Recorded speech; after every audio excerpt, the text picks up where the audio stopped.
Hello, everybody. Welcome back to the Reality Transformation Gathering. I am delighted to be here with you again, and I'm very excited to be speaking with Sarah Janes. Hi, Sarah. Welcome. Hello, Jocelyn. Thank you so much for having me. Yes, so glad to have you here with us. And so everybody, as you're joining, please go ahead and put your name and location into the chat so we can welcome you in. And I am going to go live on YouTube and bring in our YouTube audience. So bear with me just a moment while I make that happen.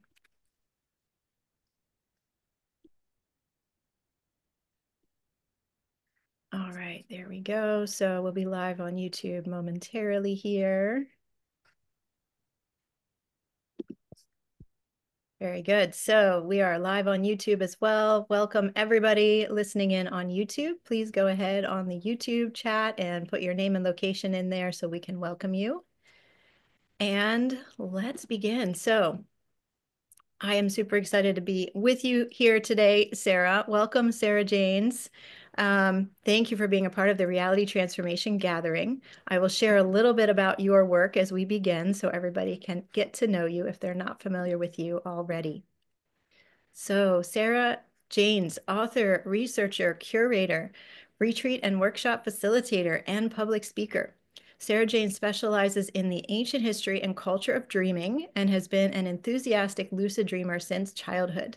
She is passionate about the potential of dreaming for physical, emotional, creative, and spiritual upliftment, not just for individuals, but for culture and society. She hosts retreats in Greece and other sacred sites and is focusing on healing and oracular dream sanctuaries. So, Sarah, I just love your work, and you live near Epidaurus, is that correct? I live in Epidavros, yeah, in the village Epidaurus. by the sea. Amazing. That's so wonderful. So you are there and taking in the energies of that incredible place all the Yeah, time. it is Really cool. amazing. Yes. So your topic for today is ancient Greek dreaming for oracles and healing. And could you begin by sharing with us what can you tell us about dreaming in ancient Greece? Well, you're in luck because I'm just all charged up with the ideas and the philosophy behind dreaming in ancient Greece because I'm actually in the middle of running a retreat right now. I'm just having an hour break to do this session. So I've got 20 dream pilgrims and they're all staying in Epidavros. And we've just come back from the sanctuary of Asclepius and Apollo Meliatus, which is about 10 kilometers up the road. And this village here was the village, the town. It was a really wealthy and important town in ancient times. They're known for building ships that were sent to the Trojan War. There were loads of temples here. There's a temple to Artemis. There's a temple to Demeter. There's a 2,000-seater theatre just on the end of my road, which is pretty amazing. And so this was the beginning of the sacred way. So pilgrims would land here and then walk about, I think it's about 10 kilometers to the sanctuary. And so the sanctuary of Asclepius and Apollo Maliatus is famous for dreaming and dream incubation and sacred sleep, but essentially it is a holistic healing sanctuary. So pretty much every conceivable modality of well-being was employed in this temple, from diet regimens, exercise, fasting, purging, even sacred theatre. So the arts of Dionysus were arts of catharsis, and they were healing arts that could help you purge negative emotions, balance the humours. So if you were too melancholic, if you're too angry, you could watch a particular kind of play and that would help purge your emotions or balance your humours. Then you would often have to go through a period of fasting before you even entered the sanctuary. There's this idea that you would potentially receive a dream in which Asclepius visits you before you ever go for your healing sleep or your healing treatment, and tells you that you have to come to his sanctuary. So Asclepius is the divine physician, and he is a demigod. He's kind of like the model for Jesus in many ways. He's this humble miracle worker and healer. And when the Christians took over and tried to smash up all the pagan temples, they were particularly keen to destroy Asclepian sanctuaries because Jesus was taking on many of the qualities of Asclepius. And the earliest church, or one of the earliest churches in Greece, is actually at that sanctuary down the road because they wanted to absorb the power and the influence of that particular cult, because Asclepius was significant for a couple of thousands of years at least. So So you would watch sport, you'd watch drama, you'd have a diet regimen, you'd even have intellectual stimulation, you'd watch gymnasts taking part in athletic competitions. There was an incredible amount of knowledge about herbs and their application, and there were even surgeries performed. So it wasn't all spiritual or religious types of healing. It was very practical applications of surgery, and they were using a form of they were anesthetizing people using a combination of things like opium and mandrake and ryegrass, and these plants that have been used since ancient Mesopotamia, at least, to provoke this almost death-like sleep.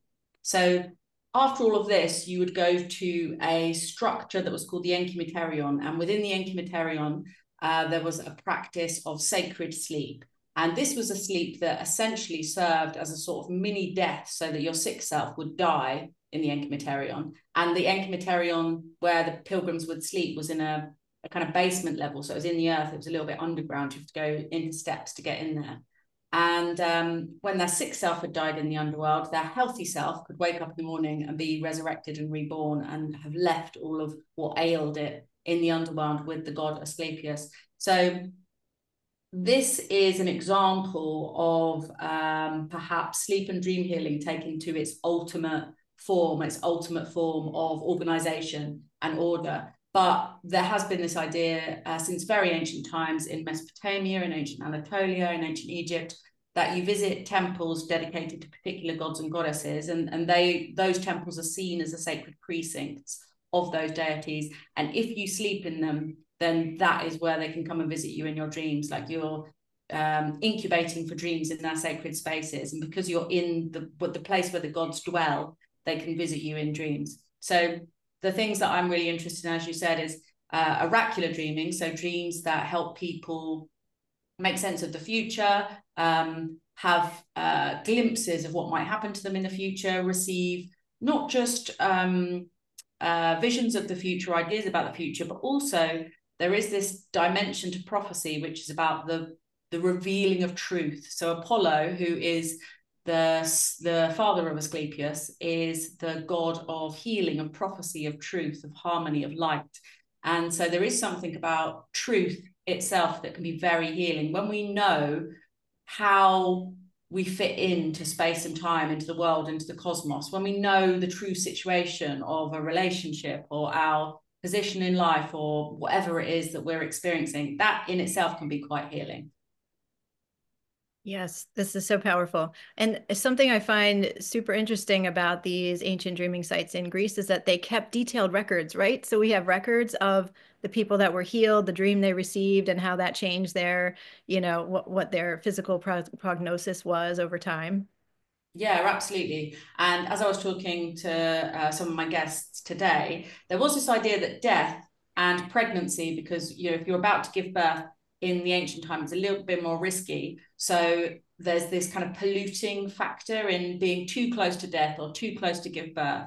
And there were buildings on the outside of the sacred precinct, on the other side of the sacred grove, that kind of encircled the whole sanctuary. So provided this liminal space where mortals exist on the outside, and as they pass through the sacred grove, they enter into, it really feels like you're going into a divine city when you go into the sanctuary of Asclepius, because it is one of those wonderful sites in Greece where there's still a lot of nature around, loads of trees, loads of wildflowers, beautiful mountains all the way around. And so you get a real sense of what it was actually like in ancient times. It's not a kind of dried out bare brick site. It's really beautiful. So on the outside of the sacred grove, if you were too ill, if you were too close to death, you would go into one of these buildings where you could give birth, or you could die peacefully, and there were people there to look after you.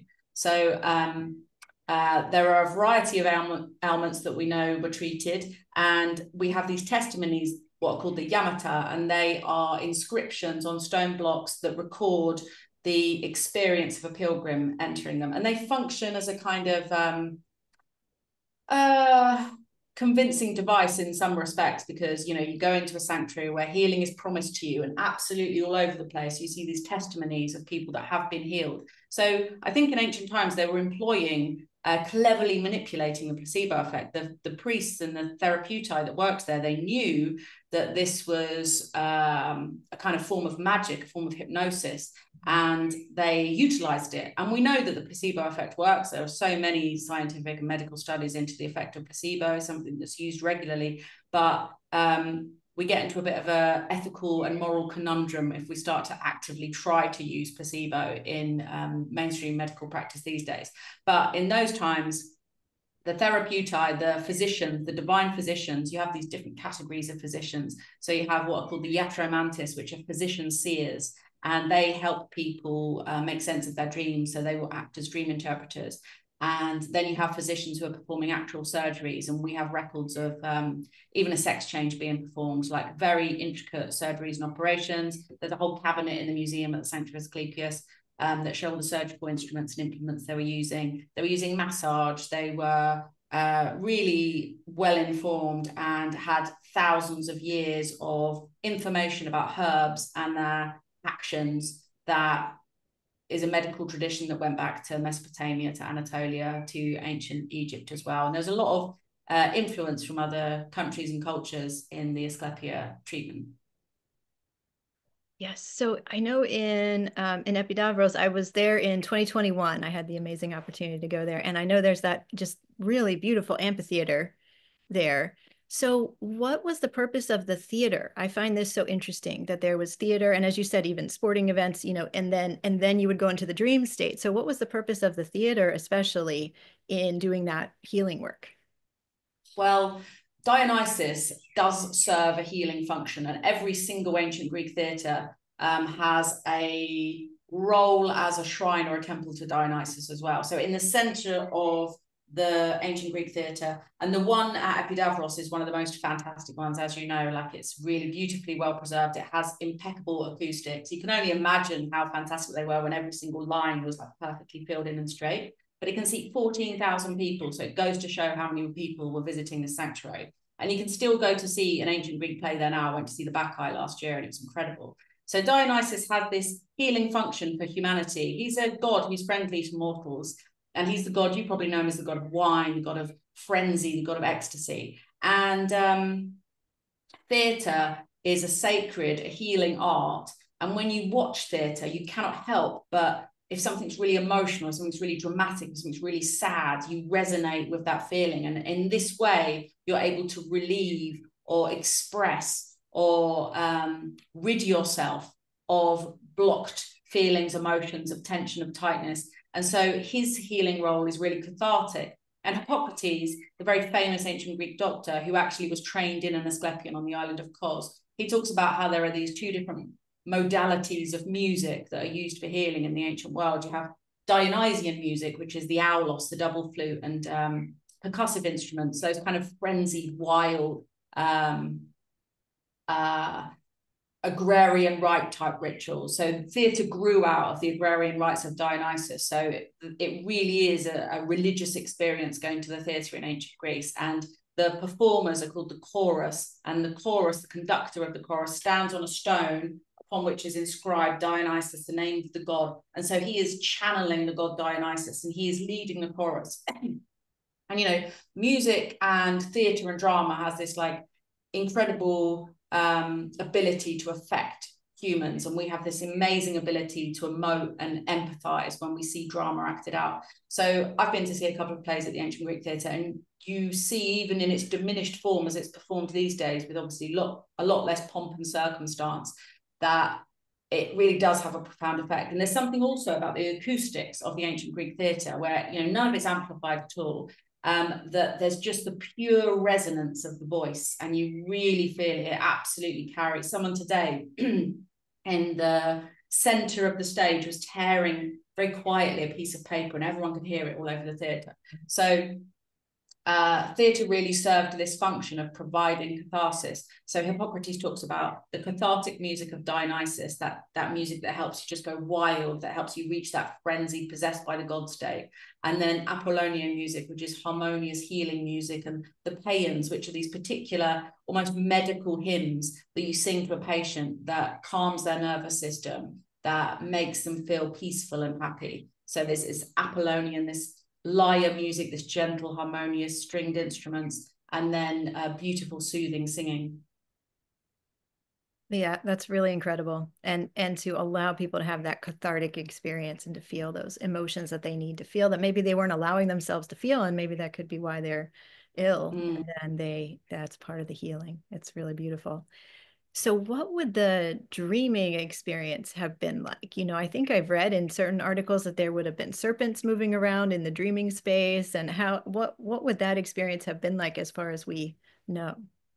Well, the serpents are the sacred animals of Asclepius. So they are actually the animal form of the god. So when you have an interaction with a serpent at his sanctuary, you are interacting with the god. They are his serpents. And dogs are also another sacred animal that are very important to Asclepius. So these particular serpents, so that these snakes were allowed free reign around the sanctuary.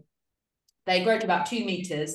We think they are a particular species that's actually still called the Asclepian snake to this day. Interestingly, because I'm from England, as you might be able to tell, from London, and there are 3 escaped populations of these particular snakes in the UK. They're non-venomous tree snakes, and apparently this one particular population that escaped from London was let out on purpose by someone who was working for an experiment as part of the Zoological Society of London. I think there was a separate office. They didn't escape from the zoo. They escaped from an office where they were doing some sort of tests on these snakes. Anyway, someone let them out and they've thrived and they now live along Regent's Canal. But you don't have to worry about them because they're non-venomous tree snakes and they generally stay out of people's way. But they are pretty massive. So they're like this thick and they can grow to 2 meters long. And there are 2 other escaped populations in Wales as well, which interestingly, on the border of Wales, there is actually the ruins of another sleep temple, a sleep temple that was dedicated to the British Romano god, or the Celtic god rather,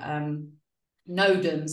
And fascinatingly, Tolkien worked on that dig with Mortimer and Tessa Wheeler, the archaeologists who are working on it. And from working on that dig, he was inspired to write Lord of the Rings because they found a curse tablet that said, if you don't bring my ring back, this ring belongs to Sylvanus, you're going to be cursed. And that's where he got the idea for Lord of the Rings. That's fascinating. Amazing, amazing. So you mentioned this process of the old self dying and the new self being born through the dream state. And I'm curious about how is this possibly connected with the Eleusinian mysteries? And is there anything that you would want to say about the Eleusinian mysteries as related to this oracular and dream function? Yeah, absolutely. There is a feast of Asclepius. One of the days of the Eleusinian mysteries is this feast of Asclepius, and this is said to commemorate the day that he arrived late to Athens to be initiated. And because he was such an important god, and this is basically a way of showing what an important god he was, that the Eleusinian mysteries are held up because they're waiting for him and Aegea to be initiated. So there is definitely an initiatory element to the healing processes that were happening in the Asclepia. And one of the structures at the site at Epidavros that is especially intriguing and mysterious is this building that's known as the Thymeli, or the Tholos. And there's this circular structure, which is really at the heart of the whole sanctuary. And this was a building where there's a substructure of 3 concentric rings. So there are 3 tunnels and 3 walls. People sometimes describe it as a labyrinth, but it's not really a labyrinth. It's like these 3 circular passageways. Then on top of that, the superstructure is a windowless circular room with columns, and there's nowhere for smoke to escape. So an idea that it was an altar seems to be quite unlikely. And there's no windows. So a bit like the Telesterion of the Eleusinian Mysteries, which was the initiation hall, which was completely dark and light was finally revealed to the initiates. I think this was a space of darkness where perhaps, because it's called the Thymeli is also the name of the altar stone of Dionysus that's in the middle of all ancient Greek theatres. So I suspect there was some sort of healing music experience that happened in the Thymeli, and it was a way of almost vibrating the people that came into that space. So one of the books that I've read about the Thymeli specifically talks about how important acoustics were to ancient Greek architects, and Polycletus the Younger is especially concerned with acoustics because He built the Themeli. It was the most expensive building in the Peloponnese at the time. He also built that 14,000-seater theatre as well, which was perfectly acoustically tuned. So there definitely were considerations about acoustic. And Pausanias, the ancient Greek travel writer and geographer, describes, because it was still standing in his time, that inside the Themeli there were two paintings. One was of Methe, the personification goddess of drunkenness, and the other one was of Eros, who had put down his bow and arrow and picked up a lyre. So it does seem to have had some sort of performative, some Dionysian slightly function in some way. So perhaps this was a place where these healing musical performances took place, and the whole structure itself was designed to be like a resonant architectural form. That's how I feel about it intuitively. And probably in the basement, maybe the serpents were passing through this basement substructure as well. There is evidence of a bronze grill at the center of the Themeli on the floor. And so that does seem like there was something important was happening in that substructure. It had some certain function. Okay, very interesting. And could you tell us more about the Eleusinian mysteries and what was the goal? What were they seeking to accomplish through this incredible rite of initiation? Well, the Eleusinian mysteries really are all about becoming, well, in that presentation at Eleusis, a lot of it is about becoming a better person, becoming more in harmony with the world. And they're agrarian rites, so they celebrate the cycles of death, of decomposition, of rebirth. And they tie in also with another festival called the Thesmophori that doesn't get talked about so much. And this is a festival of Demeter and Persephone, her daughter, who oversee the women of a community enriching the earth. And they do this by sacrificing piglets, wringing out all of their entrails and rotten guts and digging this into the ground. And then you have a particular class of women that are called the balers, and it's their job to bale out these decomposed, rotting guts from last year's festival. And the Thesmophoria is a festival just for women, and the women of the town would camp out on the outskirts of the town for a while, and men were not allowed. And the women would even have branches of Agnus castus, which is known to lower testosterone. And if any men tried to come near them, they would smack them around with Agnus castus. And they made little stools and chairs out of this. It's a very it was a very useful weaving material in ancient times, but it has this effect on testosterone. And in medieval times, monks called it chasteberry. They weren't allowed to eat pepper in case it excited their libidos too much. So they ate chasteberries instead, which are the berries that come from that tree. And they wove themselves Agnus castus belts so that they didn't get any wrong ideas. So the Eleusinian mysteries, the thoughts of the Eleusinian mysteries, as far as I know, seem to evolve from agrarian rites that were happening in Crete. They're tied into the equinoxes, and in particular during the greater mysteries, this is during the autumn equinox, tied in with the cycles of the moon. And so the initiates would begin to be instructed in how they were supposed to live and what they needed to do in order to take part in the pilgrimage to Eleusis 6 months before in the springtime. And they would be taken under the wing of what we call a mystagogue, who would train them in the correct behavior. And a big part of the Eleusinian mysteries, and being one of the mystae, would be to become a better person, to be more in service to the gods in a way. And Eleusis, the root of the word Eleusis means arrival. So the sanctuary of Eleusis is really this place of arrival where gods arrive on earth. And there is where the first field of Demeter. So it's the first field of barley. So Demeter is a god of agriculture, a goddess of agriculture, and cycles of nature. And Kori is wild nature, her daughter. And so the first field is where agriculture began. So the whole rites really celebrate the beginning of agriculture and this appreciation of agriculture and this collection of the harvest. So about 30,000 people would take part in the rites. One of the first things you have to do is get a piglet.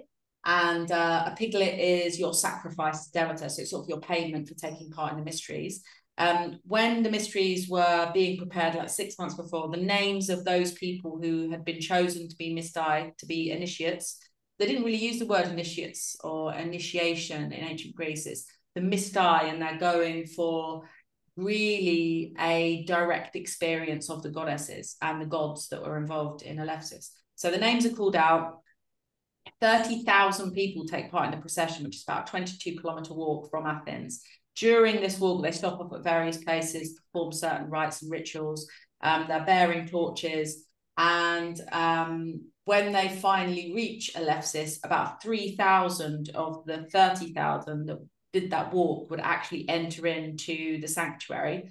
And that's about as many as would enter into the telesterion. They've been fasting for days. They've been dancing. They drank the kykion as a final sacrament before going in. And there are some thoughts that the kykion was a psychoactive, contained ergo, which is a psychoactive fungus that grows on barley or wheat. But to me, the kind of essence of the kykion is that in the story of Demeter searching for her daughter, who's been abducted by Hades and taken into the underworld, she refuses to eat anything. She's not letting anything grow. And because of this, everyone's worried about her and they want her to eat something. And when she arrives at Eleusis, finally, she takes this very simple kind of peasant's gruel. So kykion just means mixture. And it was a peasant's kind of gruel. It's barley, water, and pennyroyal, which is a type of mint. And there may or not have been some crumbled feta goat's cheese in it as well. And so she has this simple gruel, and that's the first thing she eats after mourning for her daughter for so long. And then Hecate, the goddess of magic and of crossroads and keys and torches and dogs and weasels, helps her to find her daughter in the underworld and bring her back. And you probably know the story of Persephone. Chloe is abducted. So Demeter's daughter Chloe is abducted into Hades by the god of the underworld. And when she is down there, Demeter's bereft, and so she's walking around the world. She's refusing to let anything grow because she's the goddess who makes everything grow. And finally, Apollo admits that he's seen Hades abduct her daughter, and Hecate helps her go down into the underworld and bring her daughter back. But Hades tricks Persephone, or maybe not, or tricks Corey by giving her some pomegranate seeds, which she's refused to eat anything the whole time she's been in the underworld until just now. So just as she's leaving, she takes a few pomegranate seeds, and this is like a spell that keeps her in the underworld for a certain amount of time during the year. And this is a symbol of the fact that, you know, life diminishes in autumn and winter and is reborn in spring and summer. So the Eleusinian mysteries for me are all about human beings recognizing their part in that great cycle of life. So once the initiates have had their sacrament, their kykion, they're almost then one with the goddess Demeter, because they've seen perhaps a dramatic reproduction of Corey's abduction by Hades. They've been fasting, they've been dancing, they're all bearing torches, so they're like the gods and goddesses searching for Corey in the underworld. And then finally, they go into this great initiation called the telesterion. And this is the place where the final rites took place. And it seems like it was plunged in darkness. Lots of mysterious things happen. There are dramatic flashes of lights and noises and sounds, and all sorts of things happen. People are really primed to have an incredible experience. My friend Maria Maragou, who's a Greek scholar and has written 9 books on ancient Greek philosophy, Homeric Greek, the Eleusinian mysteries, various gods and goddesses, talks about how 3,000 people would enter the telesterion. And it was a completely dark room. Like I say, at the end, there was a sudden revelation of brilliant light, but they were plunged into darkness, and they spent many hours inside this telesterion, the exact amount of time. It could last for a couple of days. And she describes that out of the 3,000 that enter, only a handful of them really would have the proper direct experience. Like there's something very tangible, very undeniable about if you have the experience or not of meeting, of being one with the gods and goddesses of the Eleusinian mysteries. And, you know, I talked about the telesterion and the initiatory dimensions of the healing that happened at the Asclepia as well. And there's a brilliant description by someone who was one of the Misdai, and he goes into the telesterion hall and he's blind. He was blind. And because Demeter is revealed to him in this flash of light, and he has this absolute like oneness with the goddess, he walks out of the telesterion and he says he can see. So there are a lot of stories like this. And similarly, in the sanctuaries of Asclepius, you get a god, a sort of child god called Telesphorus, who is sometimes called the son of Asclepius, and he represents the completion of the cure. He represents the sort of final ritual. So this is where we know that the sacred sleep that the pilgrims took was like the last part of the treatment when they entered the sanctuary. And at Pergamon in Turkey, you have a very old Asclepion. There is basically an Asclepion in every sizable city in ancient Greece, or every polis. So, Greece is relatively recently a unified nation. Before this, it was a series of polis of people who all spoke Greek and to some extent held a kind of collective Greek culture, but all quite unique to the particular landscape and area they occupied. And there were Greek colonies in Turkey. Pergamon was a very important one, and it had a fantastic Asclepion. But there were Asclepions. There are about at least 350, 400 Asclepia. Like most sizable towns and cities would have an Asclepia of some form. So at Pergamon, the final ritual space was called the Telesphorion. So it was this building that was dedicated particularly to Telesphorus. And it said that this was a dark space. This was a dark place where people would encounter Telesphorus, and the light of health, the light of returning to the world of the living would be revealed to them. So in order to enter this Telesphorion as well, you had to walk through I think it's a 70-meter long dark tunnel. So it is like you kind of walk through and come out of the darkness into the light when you go through the healing experience at an Asclepion. Wow, so powerful. And they the ancient people in these ways, they had so many powerful rituals and techniques to help people enter that dreaming state, and I think that's clearly something we're missing today. We don't have these ways of going into these deep states and other states of consciousness. I'm curious, do you think that there are kind of corollary versions of ourselves, because the dream world is so different than the waking world. So do you think there's like a dream self and a waking self, or how can we think about that as these different, yeah, when we go into these other states of consciousness? I actually think that one of the purposes of dreaming is to reconcile the dreaming self with the waking self, so that in the dream you are, and this is something that also helps you become more lucid. So in the dream, you are your true self. You're not hiding from yourself. You're not a inflated version of yourself, like a kind of delusional version of yourself, or a crippling, insecure, really kind of like crummy, anxious version of yourself. You are really truly who you actually are. And this is something that helps you become lucid, because being lucid is really about remembering who and where you are in the dream space. And one thing you do find quite a lot, that people, if they tell a lot of lies to themselves, often the dream presentation of themselves is very different to who they really are. And becoming kind of whole and complete, and as in the Eleusinian mysteries, or as in the initiating healing processes of the Asclepia, we want to become whole, we want to become harmonious, we want to become complete. And we really do that when our dream life and our waking life are continuous to some extent. Mm-hmm.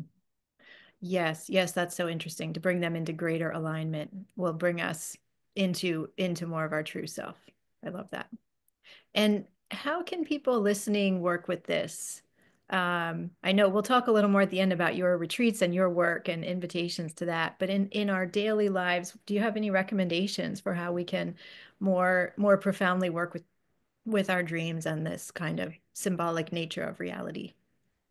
First of all, I would say, like, honor sleep and dreams. So create a really restful, peaceful, wonderful place to sleep as far as you can, and dedicate some time and some consideration and some energy to creating a beautiful space, a healing space. Like, you look after yourself in this respect. If basically, like, every conceivable health problem, every conceivable mental health issue is going to have a fingerprint of sleep disruption in some way. So if we take sleep and dreams as like the baseline foundation for health, we can't really go wrong, because if you have good quality sleep, you tend to have better quality dreams. And so that would be my first one. And then it would be to set intentions for dreaming, like start to plan dreams and think about the kinds of dreams that you want to have. And I like to think about the dream space as well as a realm to practice like the better version of yourself that you want to become. You know, it's a brilliant place for manifesting things, because when you do get into lucid dreaming, you see that any idea, any thought is instantly manifest, instantly becomes solid and real in the dreams. And it gives you this fantastic sense for how that can happen in real life, because you know, your thoughts, your beliefs lead you to make certain decisions and take certain actions that then really open up your path for life. So I would say really honor dreaming, really honor sleep. And one thing that can be really useful is to go over your history of dreams and look at what they've been trying to reveal to you so far. Because there's something about the detective in the dream space, I find that in dreams, you're going somewhere, you're trying to find something out, you're trying to make sense of things. So it can really help, especially if you've gone through like a dreaming drought, to go back over some historical dreams and start to see what might be your symbols, your motifs, start to think about developing and having some idea of your personal mythology, because you know we are storied creatures, we have stories, and stories really do shape us, and we become the stories that we tell ourselves about who we are and why we're here and what we're doing and where we're going. So try to start telling yourself better stories in dreams, not in a delusional way, but in a positive and expansive way. Mm-hmm. Yes, I love that. Well, let's see if we have questions from the audience. So everybody, if you have a question, go ahead and put it in the Zoom chat or the YouTube chat if you'd like to ask Sarah something about what she has shared here today. And let me just check the YouTube as well. There we go. Thank you, Joram, for your comments on YouTube. Let's see. So yeah, everybody, don't be shy. This is your chance, and you'll get a chance to ask all the speakers, all of our live speakers, your questions. Miriam says, I've always noticed when I went to a play, I would leave with a cathartic experience, especially when the play is very profound and insights bring emotional resonance. Yeah, thank you, Miriam. Yeah, I think there's something about when actors and actresses are really, you know, with music and with acting and with anything that involves the emotions, and also dreaming and emotions. Dreams really work with the emotions and memory. So a play is kind of like the perfect priming for a particular dream experience, actually. And I think we process, when we see plays, when we see films, when we see TV, we process these images, this symbolism in our dream space, perhaps more so than we even do when we're awake. What if you have stopped being able to recall your dreams? If you have stopped being able to recall your dreams, what I would suggest is you go over some historical dreams, some previous dreams, and you try to create as much information and detail with that as possible. One of the, well, I've got two little hacks that I think are amazing for dream recall, and that is playing Scrabble, playing any kind of word game that involves you making novel associations and constructing words out of jumbled letters. The other one is writing, drawing, and painting, like anything that's involving your like fine motor movements and creatively bringing something to life on a page, not something on the computer. I think something completely different happens when you use a pen, paper, or you know, paintbrush. Lisa asking, yeah. she says, my sleep has been disrupted by having to go to the bathroom. Any suggestions? Well, this could be caused by any number of reasons. So, I mean, the first thing would be to try not to drink, try to work out when you need to stop drinking any liquid before you go to sleep. But if that doesn't work, then perhaps you could try like a biphasic sleep program. So you anticipate that you're going to need to go to the bathroom and you set yourself particular time slots for dreaming and sleeping. You can also try afternoon naps. Afternoon naps can be really useful. And if you're suffering from something like insomnia or sleep disruption, going to sleep at night can be quite anxiety inducing because you're lying down, you're already worrying about, am I going to be able to sleep enough? So if you can set some time aside to get some hours in during the day, that can be quite useful. I'm sure there are probably some sort of herbs that might be useful for stopping that, but a lot of it really depends on the cause behind needing to go to the toilet in the middle of the night. If it's just you're drinking too much liquid, then that's easily resolved. But if there's like a medical background to it, then it's a little bit more complex. But also needing to go to the toilet in a dream is a really useful tool for becoming lucid. And it's why a lot of children become lucid, because they're worried they're going to wet themselves in bed. And that provokes lucidity because it makes them aware of the fact that they're dreaming. Oh, interesting. Mary is asking, what is the difference between lucid dreaming and shamanic journeying, ontologically speaking? Well, shamanic journeying, you tend to be led. Like lucid dreaming is, for me, lucid dreaming isn't really like a simple cut and dry thing. Also, I think there's a kind of palette of lucidity. So you can have a lucid dream where you're absolutely completely deep in the dream and you can tear the fabric of reality and manifest everything you want. You have this like wave of ecstasy and bliss because there is like a physical sensation often involved with lucidity as well.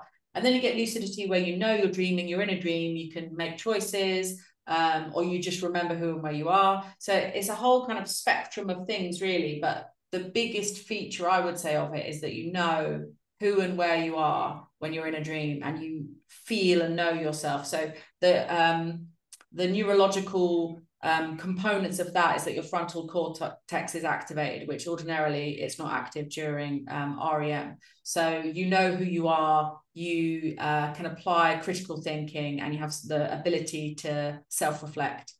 There was a question here that I wanted to ask.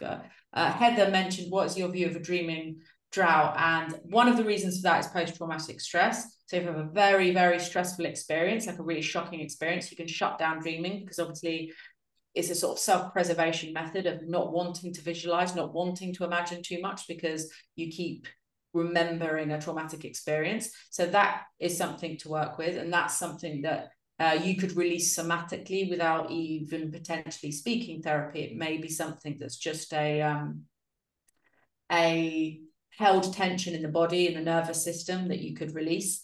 And so that's one of the reasons. There are a variety of reasons. It could be there are other sleep disturbances. It could be, I had a dreaming drought when I gave birth to my daughter. For about 2 years, I didn't have hardly any lucid dreams. And I felt like I wasn't myself. It wasn't very nice. And then when I got my dream back, I was so excited. So the thing with the dreaming drought is to not give up, I think, is to keep trying to create the right environment. And then the best and the most boring but the most straightforward way of reactivating your dream life is writing your dreams down. And if you aren't having dreams, then you might try guided hypnagogic meditations, like visualizations that help you just work on your visualization. And one thing I would suggest for anyone who struggles with visualizing is to watch Holy Mountain by Jodorowsky, or some sort of very surreal visual, very graphic is perhaps the wrong word for that film, although it is a little bit graphic, but it's not like a horror or gory or anything, but it's very visually arresting and stunning and symbolic. And that whole film is basically a journey of the fool through the major arcana of the tarot. So obviously the tarot speak in the most pure symbolic language imaginable. So if you watch something like that, then that will affect your ability to conjure up those images in the dream space. And also reading like magical surrealist novels or things that really get your imagination going. So I would go for that. And I would go for also, to get your imagination going, painting and drawing as much as possible, using your hands and using your imagination like a child, playing like a child, imagining, playing with things. It's really brilliant.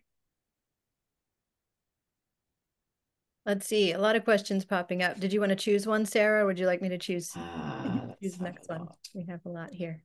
Thank you, everybody, for the questions. What can I do to remember dreams in the morning? I forget my dreams. You could try rosemary. Rosemary is a herb that's fantastic for your memory.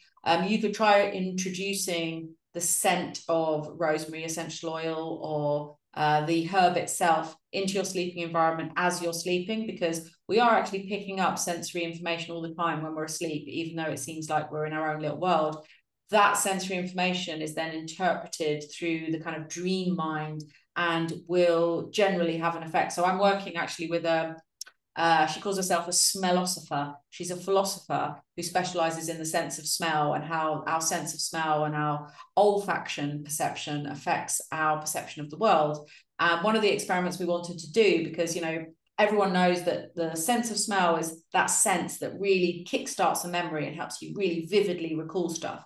And we were thinking about experiments like, say, for example, you introduce the perfume of a loved one into a sleeping environment. Does the sleeper then have a dream of the loved one, even though they're not consciously aware of smelling the perfume? That's how they interpret that sensory information. So stuff like that.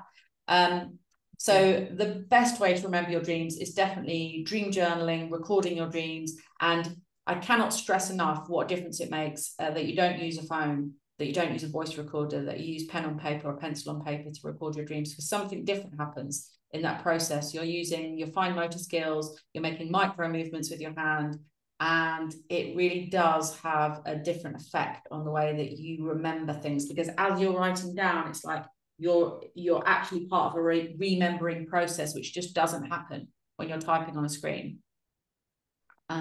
So any nootropic, any supplement that improves your memory should have an effect on dream recall and memory as well. So those things can be very useful. Something like lion's mane mushroom, ginkgo biloba, huperzine A is a very good lucid dreaming supplement.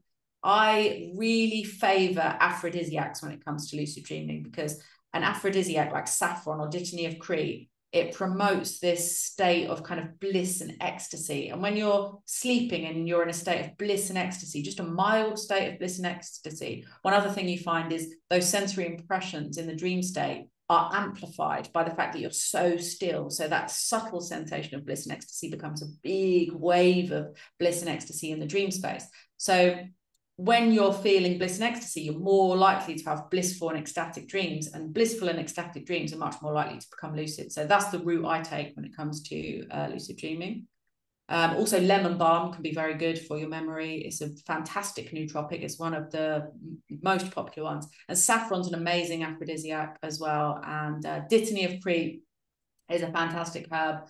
And in the Cretan language, I think it's called arondas, which means love. So it doesn't give you erotic dreams, it gives you love dreams. And when I make a tea with dittany of Crete, and people have wrote to me, many people have wrote to me to say that they have dreams of the first person they ever fell in love with for some reason, which I find very fascinating.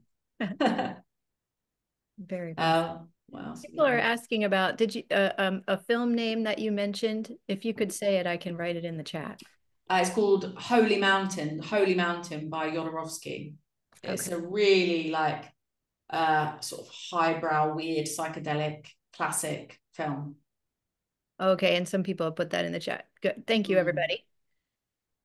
Let's see. Andy is saying, how do you feel about flower essences, blue or purple poppy? I haven't used blue or purple poppy, but the opium poppies obviously were used by the ancient Greeks to induce euphoria, to induce sleep. And we know that they were fumigating with opium resin in places like Crete in ancient times, Minoan times, so well before the Asclepia. And that went on into the times of the Asclepion as well. Oh, this is really interesting. Allegra says she has aphantasia, which is where you have no visual imagination, but amazingly vivid dreams. This hints at the fact that you don't truly have aphantasia, like because people that have aphantasia often don't have any visual dream content in the dreams. So there may be like a little switch there that you can start activating your visual imagination. Interesting. Okay. Yes, it is almost the Scorpio full moon. That is true. We're in a powerful portal today. So I know we're getting near the end of our time here, Sarah, and I want to make sure everybody hears about your free gift and about more about your work. So your free gift to us is a free Telesterion Dream incubation audio track, which they'll get when they join your email list. Could you tell us just a little bit more about that? So that is a guided hypnagogic meditation. It's a kind of guided imaginative journey into the telesterion of Alephsis for dream initiation. So I go to the site of Alephsis quite a lot. It's about an hour and a half up the road from here, and I usually take my guests there when they come for retreats. And so yeah, it's a dream experience, and it can give you a kind of creative, imaginal experience of actually being in the telesterion. Amazing. So I did put that link here in the Zoom chat and the YouTube chat. So anybody that's on live, you can go and claim Sarah's free gift. And for those watching this later, just scroll down a little bit below the video and you will find Sarah's free gift link there. And Sarah, where can people find you online? And is there anything new and upcoming you'd like to tell us about? I know you run these amazing retreats, so whatever you'd like to share about that would be great. Great. So I'm running a retreat at the moment. This one is called the Oracle Dream Retreat. So we're specifically focused on oracles, and we visited Delphi. We visited the Amphierion of Oropos, which is a dream oracle. And we went to Livadia, the Oracle of Trophonius, that was also known as the Cave of Nightmares. And then we've just come down to Epidavros and visited the sanctuary of Asclepius and Apollo Maliatus. And I'm going to be doing, this has been really popular. So I've had some brilliant special guests on this one. I've had Gary Lackman, who's a very well-known author who writes on esoteric subjects, cult figures, Western esotericism and spiritual movements. And he was also the bass player in Blondie in the 80s and wrote the song I'm Always Touched by Your Presence, Dear, about telepathic dreams he was actually having with his girlfriend. And so he's been recording his dreams for 40 years. So he's written several books about dreaming and precognition and various other kinds of psi phenomena. And Danny Nemi, my friend, who's a hypnotist and a palmist and super into divination. So we've been going to these sites, incubating for dreams, and we're going to do exactly the same thing next year, which will be great. And then the next one I've got is with the Dream Research Institute of London, which is actually starting on the 17th. And that one we're going to do 4 days where we're really focused on Epidavros and the Asclepion. And then after that, I have a retreat in Turkey, which is more like an oniric odyssey where we're doing 2 weeks exploring all the most important sites there. Then I have a retreat in September called Dreaming Waters, which is going to be amazing. I've assembled a team of contemporary modern day Asclepiads where we're going to do everything from ancient Egyptian mesmerism to hypnosis, to sound healing, to herbalism, and all sorts of other stuff. So that's taking part in, that's happening in September. And we're going to drink all the sacred and mythic springs of this landscape as well, because we're just down the road from Kanathos, which is the spring of Hera, where she restored her virginity every year. So we're going to have a go on that and various other springs. And then in November, I have got another retreat in Greece, which is focusing on sleep sanctuaries. And then I have a retreat in November where we go to Egypt and we look at the dream cult of Thoth or Juti and the high priest Imhotep, who is known to have been involved in dream incubation practices, and Thoth is also a god that people used to incubate for dreams with as well. So yeah, everything is on my website, themysteries.org, and I think that's about. There's loads of other stuff, but go and have a look at my website because I think most of it is up there. All right, wonderful. Well, thank you, Sarah, for all that you've shared with us today. This has been so fantastic. Oh, I've And really enjoyed it. Thank you so much. yeah, blessings for your retreat that's continuing on. I know after this call, hope everybody has an amazing time. And Thank you. yeah, thank you for being a part of this gathering. My pleasure. Thanks very much. Thank you, everyone. Yes, thank you. Everybody who's on, thank you so much for attending live. And thanks also to those watching this later as a recording. Lots of love to you all. And I will see you soon in the next interview. Bye for now.